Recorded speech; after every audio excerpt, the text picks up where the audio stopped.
Andhra Pradesh assembly speaker పదవి ఎవరికి దక్కుతుంది? దీన్ని ఎవరు ఒక ప్రతిష్టాత్మకంగా పదవిగా భావించడం లేదు. అందుకే ఎవరికి చుట్టుకుంటుందో అని భయపడుతున్నారు.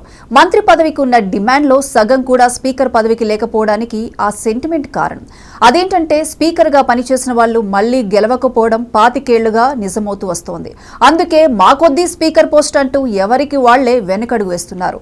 మళ్లీ గెలవకపోయినా పర్వాలేదనుకునే వాళ్లే ముందుకొస్తారని అంటున్నారు.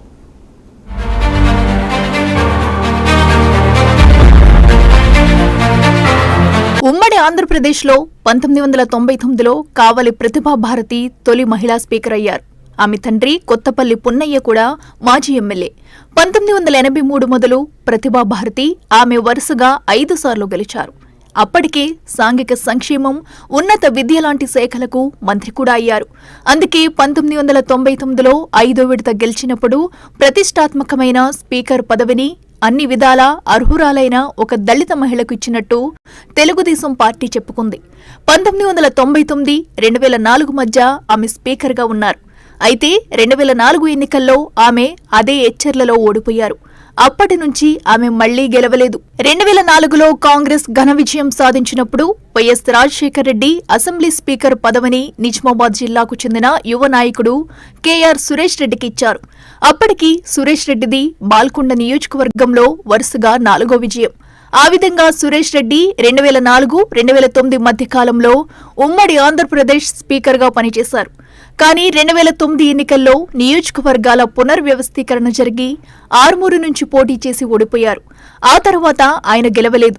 2009లో మళ్లీ వైఎస్సార్ నేతృత్వంలో కాంగ్రెస్ ప్రభుత్వం అధికారంలోకి రాగా ఈసారి నల్లారి కిరణ్ కుమార్ రెడ్డి స్పీకర్ అయ్యారు. 1989, 1999, 2004, 2009 ఎన్నికల్లో గెలిచి ఉన్న కిరణ్ కుమార్ రెడ్డి మంత్రి పదవి ఆశించినా ఆయనకు స్పీకర్ పదవి దక్కింది. 2009, 2011 మధ్య కాలంలో ఆయన స్పీకర్గా కొనసాగారు. అయితే వైఎస్ మరణానంతర పరిణామాల్లో రోసయ్య తరువాత ఆయన ముఖ్యమంత్రి పదవి చేపట్టడంతో స్పీకర్ పదవికి నాదెండ్ల మనోహర్ ఎన్నికయ్యారు. 2011 నుంచి 2014 వరకు స్పీకర్గా ఉన్న మనోహర్ ఉమ్మడి ఆంధ్రప్రదేశ్ చివరి స్పీకర్గా చరిత్రకెక్కారు. మొత్తానికి 2009, 2014 మధ్య కాలంలో స్పీకర్లుగా పనిచేసిన వీరిద్దరూ 2014 ఎన్నికల్లో ఓడిపోయారు. రాష్ట్ర విభజన తర్వాత 2014లో తెలుగుదేశం ప్రభుత్వం ఏర్పడింది.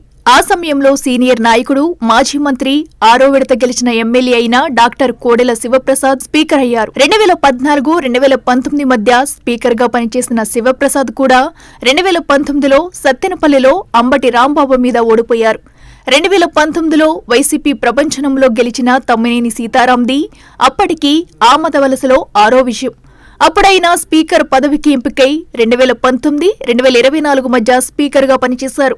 కానీ 2024 ఎన్నికల్లో ఆయన ఘోర పరాజయం చవిచూసి స్పీకర్ సెంటిమెంట్ను మరోసారి రుజువు చేసినట్టయింది. తెలంగాణ రాష్ట్రంలో 2023 ఎన్నికల్లో బీఆర్ఎస్ ఓడినా అప్పటి స్పీకర్ పోచారం శ్రీనివాసరెడ్డి మళ్లీ గెలవడంతో ఆ సెంటిమెంట్ కు బ్రేక్ పడినట్టయింది. ఆంధ్రప్రదేశ్లో మాత్రం ఆ సెంటిమెంట్ కొనసాగుతూనే ఉంది. కాకపోతే 10 ఏళ్ల తరువాత నాదెండ్ల మనోహర్ గెలిచారు. 10 ఏళ్ల తర్వాత కూడా కిరణ్ కుమార్ రెడ్డి గెలవలేదు.